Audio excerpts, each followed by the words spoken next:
അടുത്തത് ഉദ്ഘാടനമായിരുന്നു. അത് MLA അവர்கள் നിർവഹിച്ചു. മുഖ്യപ്രഭാഷണം നടത്താൻ ശ്രീ സന്തോഷ് സുകുമാരൻ സാറിനെ ആദരപൂർവ്വം ക്ഷണിക്കുന്നു. ഈ ചടങ്ങിൻ്റെ അധ്യക്ഷ ഓച്ചിറ ഗ്രാമപഞ്ചായത്തിൻ്റെ പ്രസിഡന്റ് ശ്രീമതി B. ശ്രീദേവി, സ്വാഗതം ആശംസിച്ച staff secretary Shrimati Shalini teacher, ഉദ്ഘാടനം നിർവഹിച്ച ആദരണീയനായ MLA ശ്രീ CR മഹേഷ്, മറ്റ് വേദിയിലുള്ള പ്രമുഖരായിട്ടുള്ള അതിഥികൾ, ഈ ചടങ്ങിൽ പങ്കെടുക്കുന്ന ഈ നാട്ടിലെ ഈ സ്കൂളിൻ്റെ അഭ്യുദയകാംക്ഷികളായ സുഹൃത്തുക്കൾ, രക്ഷകർത്താക്കൾ, അനധ്യാപകർ, ഈ നാട്ടിലെ സാംസ്കാരിക പ്രവർത്തകർ, ഈ സ്കൂളിൽ പഠിക്കുന്ന വിദ്യാർത്ഥികൾ, സ്നേഹമുള്ളവർ, ഇന്ന് വളരെ പ്രധാനപ്പെട്ട ഒരു ചടങ്ങായിട്ട് വളരെ വിപുലമായി ഈ സ്കൂളിൽ ഈ പരിപാടി സംഘടിപ്പിച്ചിരിക്കുന്നത് ഈ സ്കൂളിൻ്റെ പ്രഥമാധ്യാപിക അമ്പിളി ടീച്ചറും ഗിരിജ ടീച്ചറും അവരുടെ സേവനം അവസാനിപ്പിക്കുന്നു എന്നുള്ളതിൻ്റെ ഭാഗം കൂടിയായിട്ടാണ്.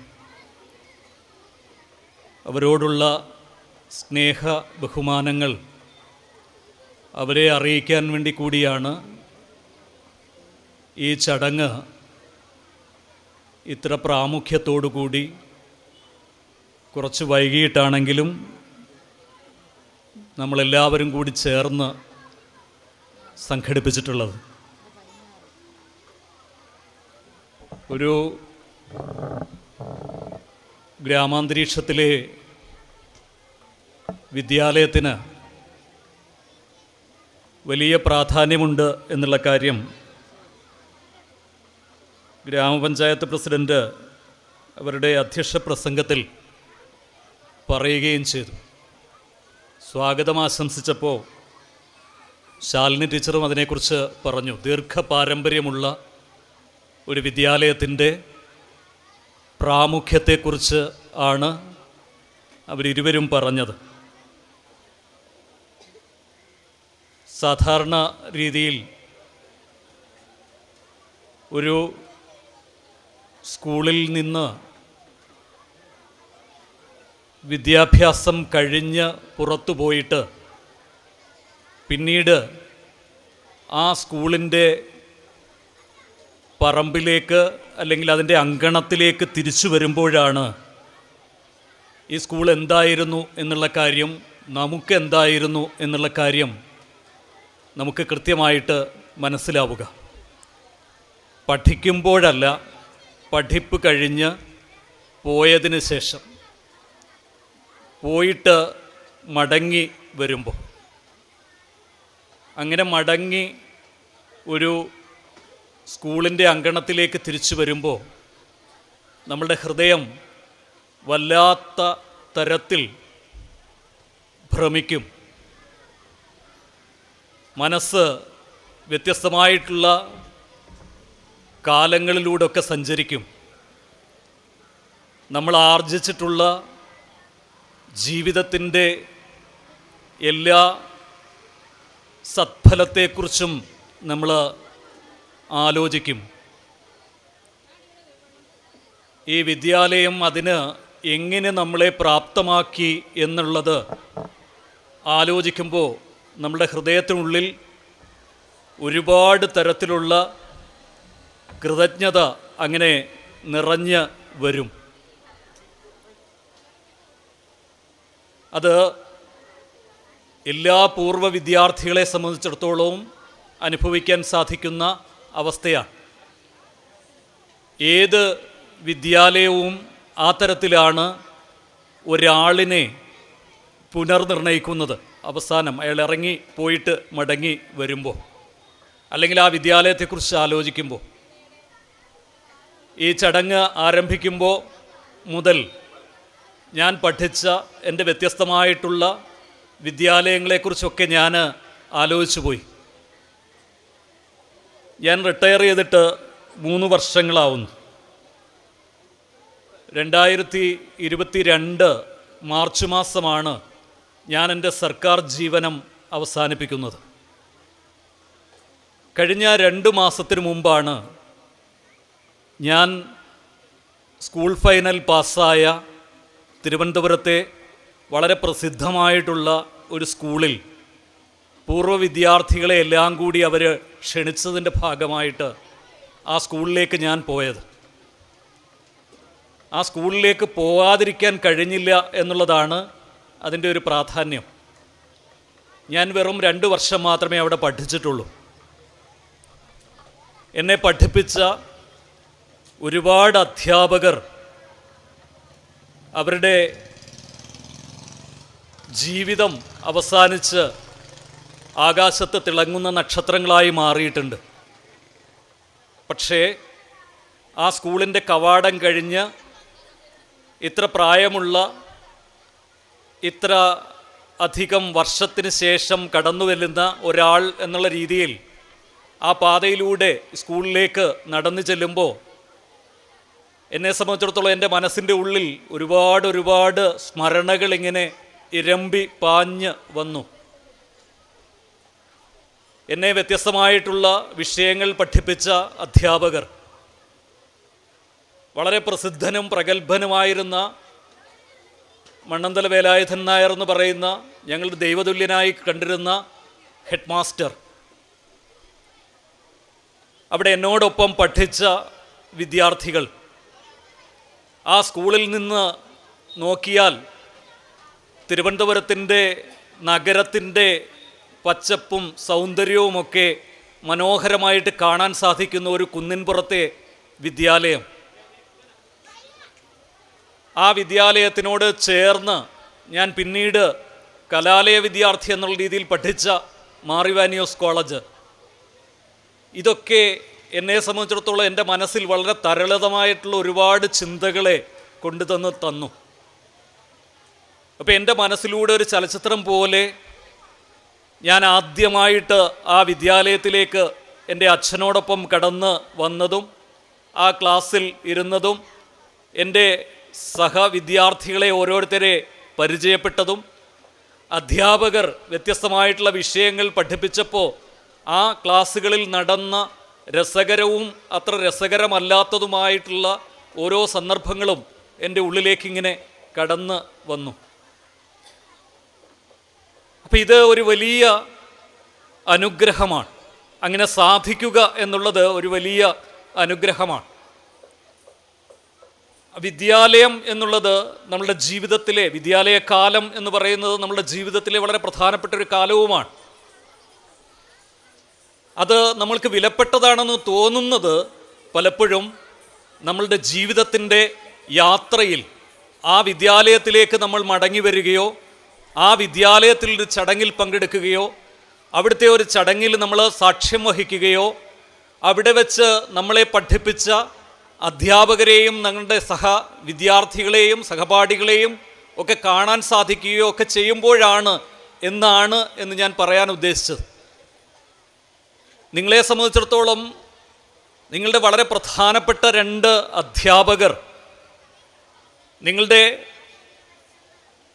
പ്രധാന അധ്യാപിക അമ്പിളി ടീച്ചർ, പ്രധാന അധ്യാപികയോടൊപ്പം ഉണ്ടായിരുന്ന അത്ര ദീർഘകാലം ഈ വിദ്യാലയത്തിലെ അധ്യാപികയായിരുന്ന ഗിരിജ ടീച്ചർ, അവർ 2 പേരും ഈ വർഷം മുതൽ ഈ സ്കൂളിൻ്റെ അധ്യയന രംഗത്ത്, അധ്യാപന രംഗത്തില്ല എന്നുള്ളത് ഈ സ്കൂളിനെ സംബന്ധിച്ചിടത്തോളം വലിയ നഷ്ടമായിരിക്കും എന്നുള്ള കാര്യത്തിന് യാതൊരു സംശയവുമില്ല. നമ്മളൊക്കെ നേരത്തെ ഉണ്ടായിരുന്ന തലമുറയിൽപ്പെട്ടവരൊക്കെ അവരുടെ വീടുകൾ പരിചയപ്പെടുത്തുന്നത് ഏറ്റവും നല്ല അധ്യാപകരുടെ വീടിൻ്റെ സമീപത്താണ് എന്നുള്ള രീതിയിലാണ്. ഞാൻ ഈ റോഡിൻ്റെ അരികിലാണ് എൻ്റെ കുടുംബം. ആ കുടുംബത്തിന് അടുത്ത് അല്ലെങ്കിൽ അങ്ങനെ ആ വീട് മറ്റുള്ളവരോട് പറഞ്ഞ് പരിചയപ്പെടുത്തുമ്പോൾ എല്ലാവരും ചോദിക്കും, ആ വീട്ടിൽ അല്ലെങ്കിൽ ആ 2 വളവ് കഴിഞ്ഞ് ആ റോഡിലൂടെ മുമ്പോട്ട് പോകുമ്പോൾ എവിടെയാണ് നിങ്ങളുടെ വീട്? അത് നാണുനായർ സാറിൻ്റെ വീടിനടുത്താണ്. അപ്പം നാണുനായർ സാറിൻ്റെ വീടിനടുത്ത് അദ്ദേഹം എത്രയോ വർഷങ്ങൾക്ക് മുമ്പ് സ്കൂളിൽ അധ്യാപകനായിട്ട് പ്രാഗൽഭ്യം തെളിയിച്ച് അന്തരിച്ച ആളാണ്. അപ്പം നാണുനായർ സാറിൻ്റെ വീട് എന്നുള്ളതാണ് എൻ്റെ വീടിൻ്റെ അടയാളം. ശ്രീധരൻപിള്ള സാറിൻ്റെ വീട്, ലളിതാഭായ് സാറിൻ്റെ വീട്. അപ്പം അങ്ങനെ അധ്യാപകർക്ക് വലിയ പ്രാധാന്യമുണ്ടായിരുന്ന ഒരു സാമൂഹിക വ്യവസ്ഥ നമ്മളുടെ നാട്ടിൽ നിലനിന്നിരുന്നു. അധ്യാപകർ പഠിപ്പിക്കുന്ന അധ്യാപകർ മാത്രമായിരുന്നില്ല, വിദ്യാർത്ഥികളെ പഠിപ്പിക്കുന്നവർ മാത്രമായിരുന്നില്ല, രക്ഷകർത്താക്കളെയും സമൂഹത്തെയും സാമൂഹികമായിട്ടുള്ള അവസ്ഥകളെയും ഒക്കെ നയിക്കുന്ന ആൾക്കാർ കൂടി ആയിരുന്നു എന്നുള്ള ഒരു പ്രാധാന്യം കുറേ വർഷങ്ങൾക്ക് മുമ്പ് അധ്യാപകർക്ക് ഉണ്ടായിരുന്നു. എന്നാൽ കുറേ നാളുകൾക്ക് മുമ്പ് വരെ അധ്യാപകരെക്കുറിച്ച് വലിയ വിമർശനമുള്ള ഒരാളായിരുന്നു ഞാൻ. അധ്യാപകർ അവരിൽ ഏൽപ്പിച്ചിരിക്കുന്ന സാമൂഹിക ഉത്തരവാദിത്വം പരിപൂർണമായിട്ട് ഏറ്റെടുത്ത് നടപ്പാക്കുന്നതിൽ പരാജയപ്പെട്ടു പോയി എന്നും അധ്യാപനം എന്നുള്ളത് കേവലം ഒരു തൊഴിൽ എന്നുള്ള രീതിയിലേക്കും ശമ്പളം ലഭിക്കുന്ന ഒരവസ്ഥ എന്നുള്ള രീതിയിലേക്കും അവർ തന്നെ സ്വയം ചുരുക്കി എന്നുള്ള വിമർശനം ഞാനൊരു 10-15 വർഷത്തിന് മുമ്പൊക്കെ ഉന്നയിച്ചിട്ടുണ്ട്.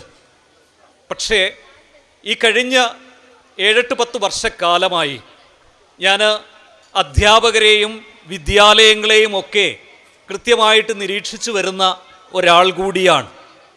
കഴിഞ്ഞ 10 വർഷക്കാലമായി സർക്കാർ നടപ്പാക്കിക്കൊണ്ടിരിക്കുന്ന പൊതുവിദ്യാഭ്യാസ സമ്പ്രദായത്തിൻ്റെ സംരക്ഷണത്തിനുതകുന്ന പദ്ധതികളെക്കുറിച്ചൊക്കെ അറിയുമ്പോൾ, അത് മനസ്സിലാക്കുമ്പോൾ അധ്യാപകരിൽ ഉണ്ടായിട്ട് ഉള്ള മാറ്റത്തെക്കുറിച്ച്, അവരിലുണ്ടായിട്ടുള്ള ഉത്തരവാദിത്വത്തെക്കുറിച്ച്, അവർ പങ്കെടുക്കുന്ന പരിശീലന പദ്ധതിയെക്കുറിച്ച്, അവർ നൽകുന്ന അല്ലെങ്കിൽ അവരേർപ്പെടുന്ന അധ്വാനത്തെക്കുറിച്ച് ഒക്കെ ഞാനിപ്പോൾ തിരിച്ചറിയുകയും മനസ്സിലാക്കുകയും ചെയ്യുന്നുണ്ട്.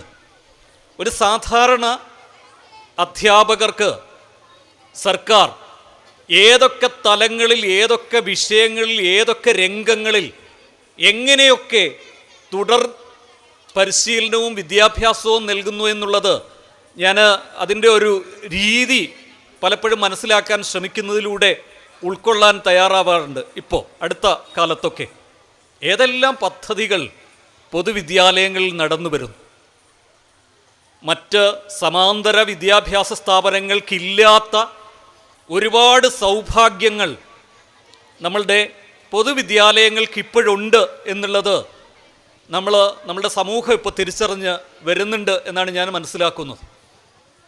വ്യത്യസ്തമായിട്ടുള്ള വിഷയങ്ങളുടെ അധ്യയനം സംബന്ധിച്ചും വിദ്യാർത്ഥികൾക്ക് വിദ്യാഭ്യാസ സമ്പ്രദായത്തിൽ കൂടുതൽ ലഘുവായിട്ടും ലളിതമായിട്ടും ഗൗരവത്തോടെയും ഇടപെടുന്നതിനാവശ്യമായിട്ടുള്ള സാഹചര്യങ്ങളും സൃഷ്ടിക്കാൻ പ്രതിബദ്ധതയോടുകൂടി ഈ സർക്കാർ പ്രവർത്തിക്കുന്നുണ്ട്. അത് വ്യത്യസ്തമായിട്ടുള്ള കേരള സർക്കാരുകളുടെ വിദ്യാഭ്യാസ പദ്ധതികളെ അവലോകനം ചെയ്തുകൊണ്ടും മനസ്സിലാക്കാൻ ശ്രമിച്ചുകൊണ്ടുമാണ് ഞാൻ പറയുന്നത്.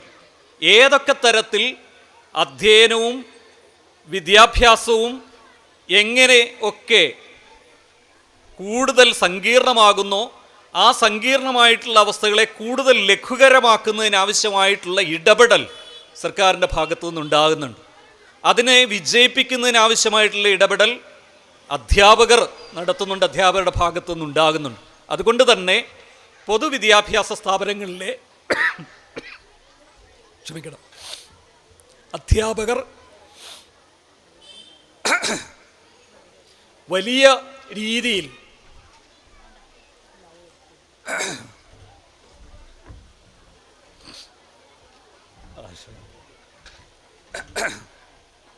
പരിശീലന പരിപാടികളിൽ പങ്കെടുക്കുകയും ആ പരിശീലന പരിപാടികളിൽ ലഭ്യമാകുന്ന അവരുടെ ശേഷി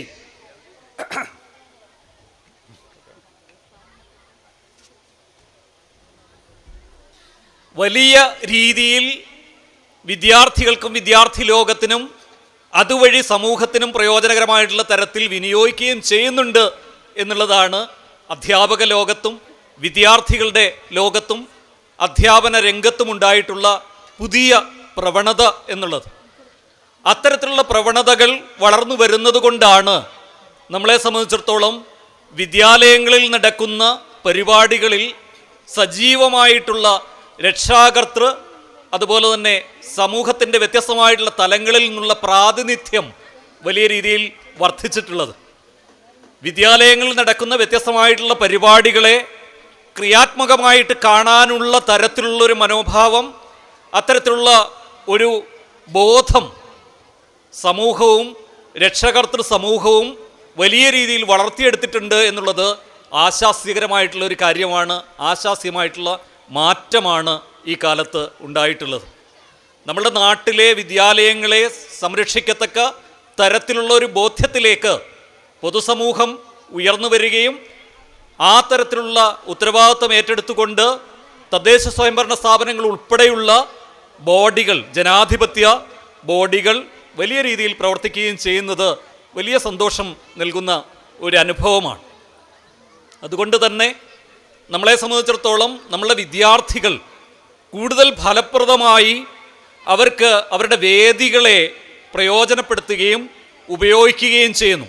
ഇതിൻ്റെ സ്വാഗതം ആശംസിച്ചുകൊണ്ട് ശാലിനി ടീച്ചർ പറഞ്ഞപ്പോൾ അവർ പറഞ്ഞു, ഈ വിദ്യാലയത്തിൽ നിന്ന് വലിയ തരത്തിലുള്ള മറ്റ് മത്സരരംഗത്ത് വലിയ രീതിയിലുള്ള മുന്നേറ്റം ഉണ്ടാക്കാൻ അവരുടെ വിദ്യാർത്ഥികൾക്ക് സാധിച്ചിരിക്കുന്നു എന്നുള്ളത്.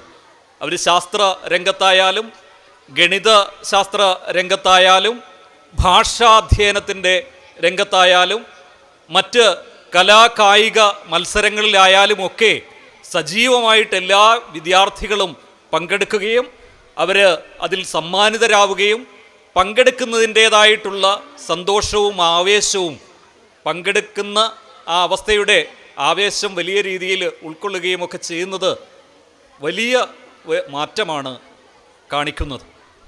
ഇത്തരത്തിലുള്ള ഒരു മാറ്റം നമ്മളുടെ എല്ലാ ഗ്രാമങ്ങളിലെയും വളരെ പെട്ടെന്ന് അർബനൈസ് ചെയ്യപ്പെടുന്ന നഗരവൽക്കരിക്കപ്പെട്ടുകൊണ്ടിരിക്കുന്ന നമ്മളുടെ മറ്റ് പ്രദേശങ്ങളിലെയും ഒക്കെ വിദ്യാലയങ്ങളിൽ ഉണ്ടാകേണ്ടതായിട്ടുണ്ട് എന്നുള്ളതാണ്.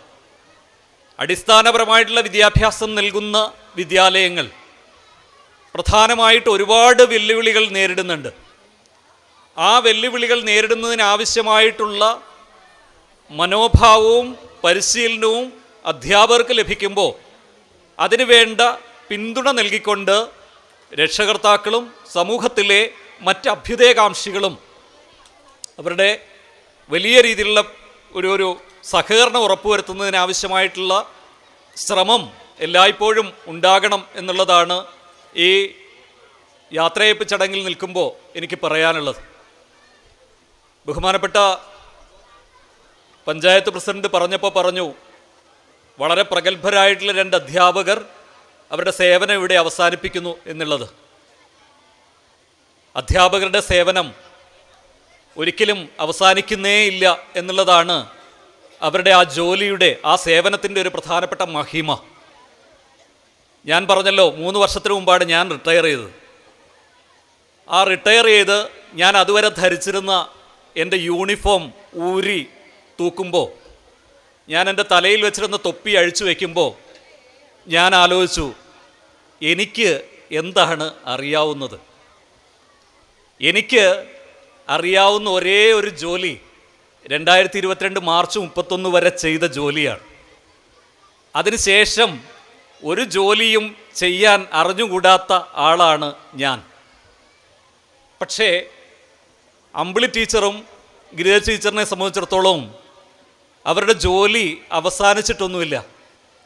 റിട്ടയർമെൻറ്റ് എന്നുള്ളത് അവർ ജോലിയിൽ പ്രവേശിച്ചപ്പോൾ മുതൽ ഈ ദീർഘനാളത്തെ അവർ നടത്തിയ വലിയൊരു കഠിനാധ്വാനത്തിൻ്റെ ഭാഗമായിട്ട് അവർ അറ്റൈൻ ചെയ്ത, അവരെത്തിച്ചേർന്ന ഒരവസ്ഥ മാത്രമാണ്.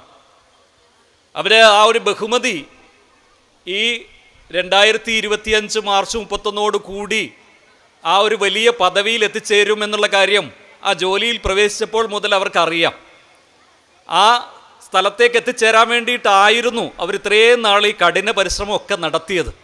കുട്ടികളെ പഠിപ്പിച്ചത്, രക്ഷകർത്താക്കളുടെ ഇടയിൽ പ്രവർത്തിച്ചത്, സമൂഹത്തിന് നന്മ നൽകുന്നതിന് വേണ്ടിയിട്ട് എല്ലാ കുട്ടികളുടെയും മനസ്സിനുള്ളിൽ ഒരു തിരി കത്തിച്ചു വെച്ചത്, അവരെ കൈപിടിച്ച് നടത്തിയത്, അവരെ ഇരുട്ടിൽ നിന്ന് വെളിച്ചത്തിലേക്ക് മാറ്റി നിർത്തിയത്, അവരെ ചോദ്യം ചോദിക്കാൻ പഠിപ്പിച്ചത്, അവരെ ഉത്തരം കണ്ടെത്താൻ പഠിപ്പിച്ചത്, അവരെ നല്ല മനുഷ്യരായി ജീവിക്കാൻ പഠിപ്പിച്ചത്, അവരിതെല്ലാം ചെയ്തത് ഈ ഒരു ദിവസം വരും എന്ന് വിചാരിച്ച് തന്നെയാണ്.